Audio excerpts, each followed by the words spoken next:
Hello viewers, কি অবস্থা সবার? তো আজকে একটা বিষয় নিয়ে কথা বলতে আসলাম যে বাংলা সিনেমা ইন্ডাস্ট্রি ধ্বংসের জন্য আসলে বাইরের মানে বহির্বিশ্বের কোনো প্রভাবের দরকার নাই বা কারোর হস্তক্ষেপের দরকার নাই। আমরা বাঙালিরাই যথেষ্ট আমাদের ফিল্ম ইন্ডাস্ট্রি ধ্বংস করার জন্য। রীতিমতো আপনারা অবাক হয়ে যাবেন যে মাত্র এক সপ্তাহ অতিবাহিত হতে পারেনি ঈদ, ইতিমধ্যেই সকল সোশ্যাল মিডিয়া প্ল্যাটফর্মে দেখতেছি, ওয়েবসাইটে দেখতেছি ফুল এইচডি প্রিন্টে তাণ্ডব মুভিটা রিলিজ হয়ে গেছে। মানে এটা কারা ষড়যন্ত্র করতেছে? বাইরের কোনো দেশ করতেছে না, আমাদের দেশেরই কিছু কুচক্রী মহল এই কাজটা করতেছে। কেন করতেছেন ভাই? নিজের দেশের ফিল্ম ইন্ডাস্ট্রিকে কেন ধ্বংস করতেছেন? এটা রীতিমতো শাকিব খানকে দাবিয়ে রাখার ষড়যন্ত্র, না হলে কেন তাণ্ডব মুভিটাই ফুল এইচডি পাইরেসি হলো? এটা কিন্তু হলে বসে কেউ রেকর্ড করেনি, এটা রীতিমতো বড় ধরনের একটা চক্রান্ত চলেছে। না হলে এরকম ক্লিয়ার এইচডি প্রিন্ট মাত্র এক সপ্তাহের ভিতরে কিভাবে অনলাইনে চলে আসে? রীতিমতো প্রত্যেকের মোবাইলে মোবাইলে কালকে আমি একটা জায়গায় গেলাম, দেখলাম যে মোবাইলে তারা শেয়ারিংতে নিয়ে আনি করতেছে ফুল এইচডি প্রিন্ট। আমি নিজে দেখছি, একদম ফুল এইচডি প্রিন্ট, কোনো রকমের কোনো সমস্যা নেই, সাউন্ডের সমস্যা কিছু নেই। কেন? এটা কিভাবে হলো? আমরা কেন ধ্বংস করতেছি নিজের ফিল্ম ইন্ডাস্ট্রিকে? অনেকে বাহির দেশের সাথে তুলনা দিবেন যে ভারতে তো সকালে রিলিজ হলে বিকালে এইচডি প্রিন্ট পাওয়া যায়, বা সেই দেশের মানুষ হলে গিয়ে ছবি দেখে। 130 কোটি মানুষ, 10% মানুষও যদি হলে গিয়ে দেখে, তাদের 1000 কোটি প্লাস পার হয়ে যায় একটা ছবির ইনকাম। কিন্তু আমাদের দেশের মানুষ তো তেমন না, আমরা সবসময় ফ্রিতে পেতে চাই। যদি মোবাইলে এইচডি প্রিন্ট পেয়ে যায়, কে হলে গিয়ে ছবি দেখবে বলুন? তাহলে এই ক্ষতিটা আপনারা দেশের ইন্ডাস্ট্রির কেন ক্ষতি করতেছে? বাংলা ফিল্ম ইন্ডাস্ট্রির ক্ষতি করতেছে, যে প্রযোজক লগ্নি করেছে তার ক্ষতি করতেছে, যে পরিচালক সিনেমাটা বানিয়েছে, যে অভিনয় করেছে রীতিমতো শাকিব খানের ক্ষতি করতেছে।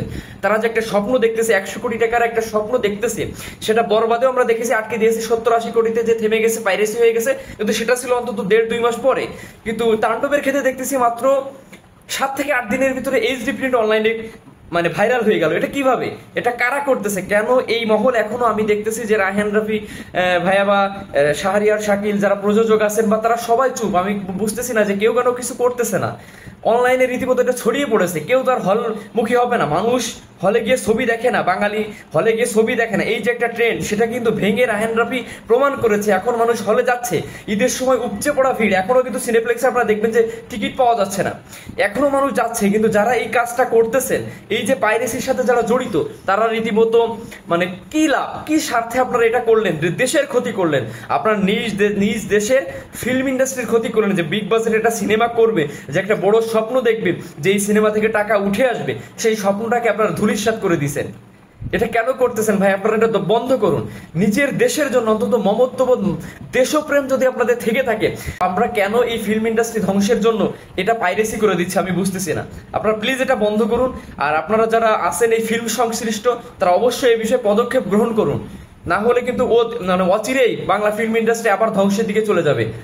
আপকামিং কেউ এরকম মুভি করে তৈরি করার, মানে বিগ বাজেটে মুভি তৈরি করার সাহস পাবে না। যে মুভির 1 সপ্তাহ রিলিজের পরে যদি ভাইরাল হয়ে যায় নেট দুনিয়ায়, তাহলে সেই মুভি হলে গিয়ে কে দেখবে? আর আপনাদের লগ্নি করা অর্থ কিভাবে ফেরত পাবেন? তো সবারই সচেতন হওয়া উচিত, কোথা থেকে আসলে এটা লিক হলো বা এই ফুটেজটা ভাইরাল হলো, কারা পাইরেসি করলো, কারা জড়িত। অবশ্যই এটা তাদেরকে আইনের আওতায় আনা উচিত, কারণ এটা আমার রীতিমতো দেশের ক্ষতি, এটা ফিল্ম ইন্ডাস্ট্রির ক্ষতি। আর যারা সাকিবিয়ান আছেন, তাদের কাছে অনুরোধ থাকবে, অবশ্যই অবশ্যই আপনারা হলে গিয়ে ছবি দেখবেন। এই ছোট স্ক্রিনে মোবাইলে দেখার কোনো মজা পাওয়া যায় না। বিগ স্ক্রিনে বন্ধু বান্ধব নিয়ে হলে গিয়ে ছবি দেখার একটা মজাই আলাদা। আর আপনারা যারা প্রকৃত সাকিবিয়ান আছেন, সাকিবকে যারা ভালোবাসেন, তারা কিন্তু হলে গিয়ে ছবিটা দেখবেন। যতই ভাইরাল হোক, আপনারা এটা রুখে দিবেন, রিপোর্ট করবেন। এই ধরনের পেজ পোস্ট, এই ধরনের ভিডিও সামনে আসলে আপনারা অবশ্যই অবশ্যই রিপোর্ট করে এটাকে রিমুভ করার চেষ্টা করবেন। তো আশা করি আপনারা বুঝতে পেরেছেন। আপনাদের সকলের কাছে রিকোয়েস্ট থাকবে, এই ধরনের পাইরেসিকে মোকাবেলা আমাদের সকলকেই করতে হবে। আমাদের ফিল্ম ইন্ডাস্ট্রিকে বাঁচাতে আমাদের সকলকে একতাবদ্ধ, ঐক্যবদ্ধ হয়ে এগিয়ে আসতে হবে। তাহলেই আমাদের ফিল্ম ইন্ডাস্ট্রি টিকে থাকবে। প্রযোজকরা বিগ বাজেটে ছবি করতে সাহস পাবে, পরিচালকও সুন্দর সুন্দর ছবি আমাদের উপহার দিবে।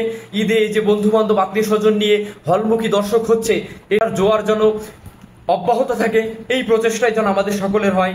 ধন্যবাদ সকলকে।